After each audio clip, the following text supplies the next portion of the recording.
नमस्कार, मैं धीरेन्द्र, आप देख रहे हैं मिरर मीडिया। स्वागत है आपका जवाहर झारखंड में। एक नजर बढ़ते हैं अब तक की सुर्खियों पर। नेमरा में घूमते नजर आए मुख्यमंत्री हेमंत सोरेन। कहा, जल जंगल जमीन सिर्फ प्राकृतिक संसाधन नहीं, झारखंड की आत्मा है।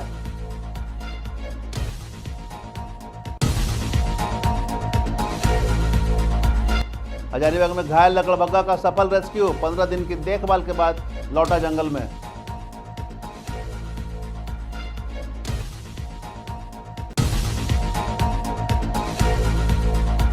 रांची के कुरकुरे हत्याकांड में पुलिस की बड़ी कार्रवाई, पूर्व पार्षद असलम गिरफ्तार।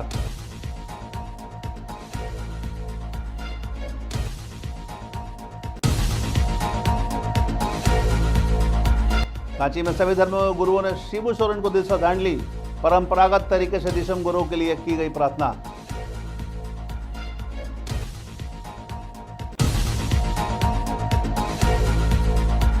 और रांची में 48वीं सीनियर राष्ट्रीय थ्रोबॉल प्रतियोगिता का होगा आयोजन। 25 राज्यों के प्रतिभागी लेंगे हिस्सा।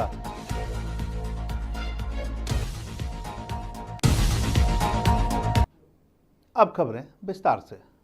मुख्यमंत्री हेमंत सोरेन बुधवार को अपने पैतृक गांव नेमरा में घूमते नजर आए। इस दौरान उन्होंने कहा कि गांव के विकास में ही राज्य का विकास छिपा होता है।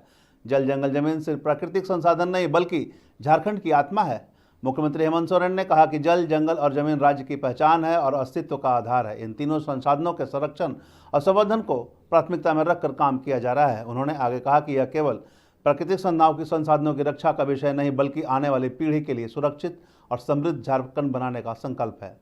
मुख्यमंत्री ने कहा कि झारखंड की संस्कृति, परंपरा और आजीविका जल, जंगल और जमीन से अभिन्न रूप से जुड़ी है। यही कारण है कि राज्य सरकार जल संरक्षण, वनों की रक्षा और भूमि अधिकार सुनिश्चित करने के लिए कई योजनाओं को जमीनी स्तर पर लागू कर रही है।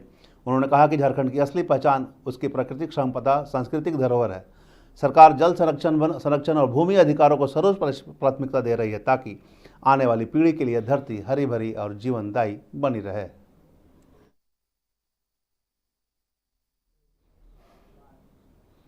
हजारीबाग के चाक गांव के पास घायल अवस्था में मिले लकड़बग्गा का रेस्क्यू कर उसकी जान बचाई गई। करीब 15 दिन पहले ग्रामीणों ने एक कमजोर और घायल लकड़बग्गा को देखा था जिसका जबड़ा टूटा हुआ था और जीभ जल जाने के कारण वह भोजन नहीं कर पा रहा था। सूचना मिलते ही वन विभाग की टीम मौके पर पहुंची थी और सुरक्षित रेस्क्यू कर wild life protection rescue team को सौंप दिया था। रेस्क्यू टीम के सदस्य देव प्रताप सिंह ने मेहनत और समर्पण के साथ उसका इलाज किया था। उसकी देखभाल इलाज के बाद लकड़बग्गा पूरी तरह स्वस्थ है। इसके बाद उसे फिर से जंगल में छोड़ दिया गया। देव प्रताप सिंह ने कहा कि जब कोई घायल जानवर स्वस्थ होकर वापस प्रकृति में लौटता है तो उससे मिलने वाले संतुष्टि शब्दों में बयान नहीं की जा सकती। वहीं वन विभाग के पश्चिम प्रभाग के डीएफओ मोहन प्रकाश ने कहा कि लकड़बग्गा किसी दुर्घटना में घायल हो गया था। हालांकि समय रहते उसका रेस्क्यू कर इलाज कर दिया गया, इससे उसकी जान बच गई।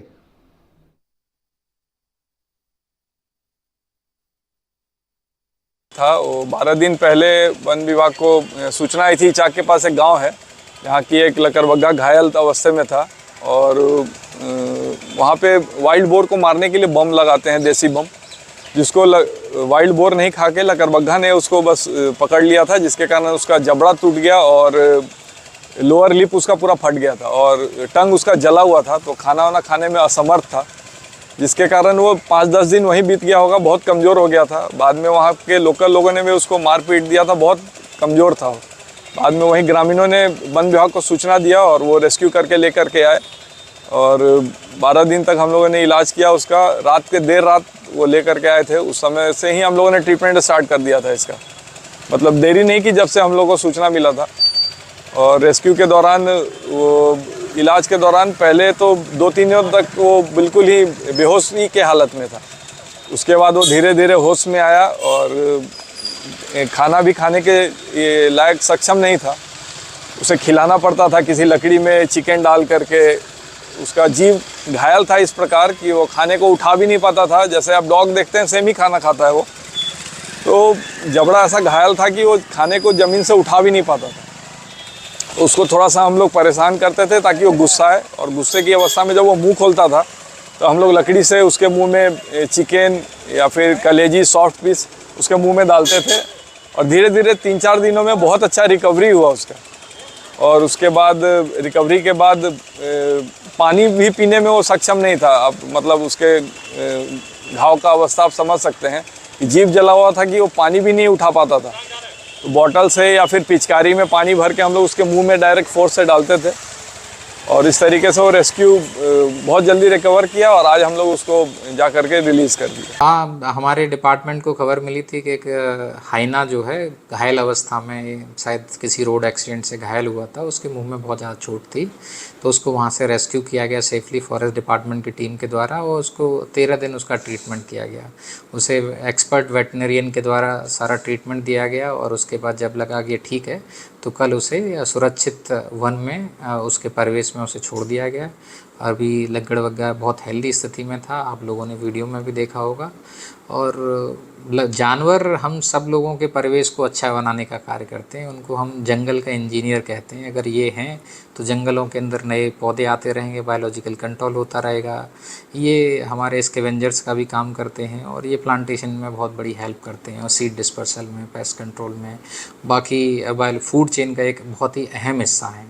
तो हमारे जीवन का एक आधार भी हैं और इनका बताना हमारा कर्तव्य भी है और समाज में भी सभी का कर्तव्य है कि कोई भी अगर आपको ऐसी सूचना मिलती है वाइल्ड एनिमल अगर किसी तरीके से भटक कर हमारे आबादी वाले क्षेत्रों में आ सकते हैं तो सूचना वन विभाग को देंगे तो वन विभाग तुरंत उस पर कार्रवाई। रांची के हिंदपीढ़ी थाना क्षेत्र में हुए साहिल उर्फ कुरकुरे हत्याकांड मामले में पुलिस की कार्रवाई लगातार जारी है। इसी मामले में आरोपी जेल से बेल पर निकले पूर्व पार्षद असलम को एक बार फिर पुलिस ने गिरफ्तार कर लिया है। बता दें कि रांची के हिंदपीढ़ी थाना क्षेत्र में रविवार की शाम साहिल उर्फ कुरकुरे की हत्या कर दी गई थी। हत्या के बाद इलाके में तनाव फैल गया था और पत्थरबाजी भी हुई थी। इसके अलावा पुलिस के साथ धक्का मुक्की भी हुई थी। वहीं पीड़ित परिवार के बयान पर 3 नामजद आरोपियों की प्राथमिकी दर्ज की गई थी। मामले में पुलिस ने अपनी जांच तेज कर दी है और इसी जांच को आगे बढ़ाते हुए हिंदपीढ़ी पुलिस ने पूर्व पार्षद मोहम्मद असलम को उस वक्त गिरफ्तार कर लिया जब वह जमानत पर जेल से बाहर निकल रहा था। पूर्व पार्षद और आरोपी मोहम्मद असलम को आज पुलिस मेडिकल एग्जामिनेशन के लिए सदर लेकर आई थी और मेडिकल जांच के बाद उसे फिर से जेल भेज दिया गया। इसी दौरान मोहम्मद असलम ने खुद पर लगे आरोपों को बेबुनियाद बताते हुए कहा कि वह खुद जेल में था तो फिर आखिर कुरकुरे की हत्या में उसकी संलिप्तता कैसे हो गई। मीडिया के जरिए मोहम्मद असलम ने निष्पक्ष जांच की भी मांग की है।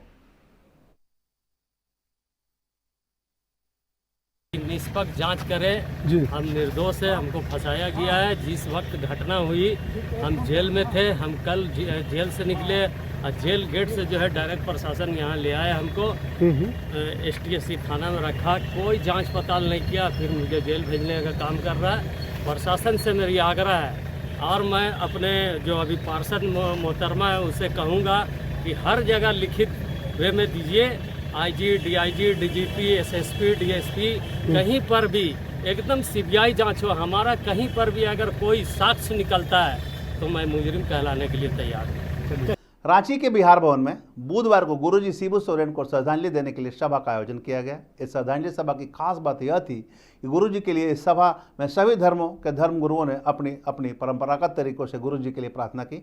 इस अवसर पर भारी संख्या में कई लोग मौजूद रहे और गुरुजी की तस्वीर पर पुष्प अर्पित कर उन्हें याद किया।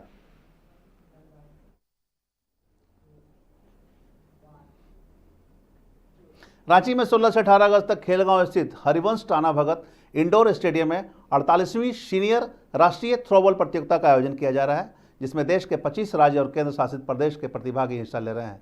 जानकारी देते हुए झारखंड राज्य थ्रोबॉल संघ के अध्यक्ष डॉक्टर राजेश गुप्ता ने कहा कि झारखंड की मेजबानी का गौरव प्राप्त हुआ है और प्रतियोगिता राष्ट्रीय मानकों के अनुसार सफल रूप से आयोजित होगी। खिलाड़ियों के लिए आवास, भोजन, परिवहन और चिकित्सा जैसी सुविधा का इंतजाम किया गया है। वहीं आयोजन स्थल को राष्ट्रीय और अंतर्राष्ट्रीय मानकों के अनुसार सजाया गया है ताकि प्रतियोगिता सभी के लिए यादगार बने। राज्य के लिए और इस राज्य के खिलाड़ियों के लिए 48 सीनियर नेशनल थ्रोबॉल चैंपियनशिप आयोजन करने जा रहे हैं। 4 माह पहले ही इसका डेट आपने देख रहा कि 16, 17, 18 अगस्त 2025 वेन्यू है हरिवंश टाना भगत इंडोर स्टेडियम खेलगांव। महत्वपूर्ण ये है कि इस टूर्नामेंट में 25 राज्यों से आने की सहमति हमारे जो नेशनल थ्रोबॉल एसोसिएशन है उनके द्वारा डायरेक्ट स्टेट थ्रोबॉल को अलग अलग प्रांतों से वहां के एसोसिएशन ने टीम भेजने का जो सहमति है वो मुझे प्राप्त है। साहिबगंज जिले में गंगा नदी लगातार उफान पर है। बढ़ते जलस्तर को देखते हुए जिला प्रशासन ने अलर्ट जारी किया है। बाढ़ के खतरे को ध्यान में रखते हुए जिले के डीसी हेमंत सती ने 13 और 14 अगस्त तक सभी बाढ़ प्रभावित स्कूलों को बंद रखने के निर्देश दिए हैं। प्रशासन की ओर से जारी नोटिफिकेशन के अनुसार गंगा नदी का जलस्तर खतरे के निशान से 13 सेंटीमीटर और बढ़ने की संभावना है।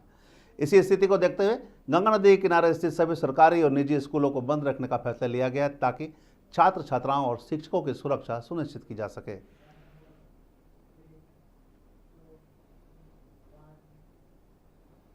जवाहर झारखंड में अब तक बस इतना ही। देश और दुनिया की तमाम खबरों के लिए बने रहे मिरर मीडिया के साथ।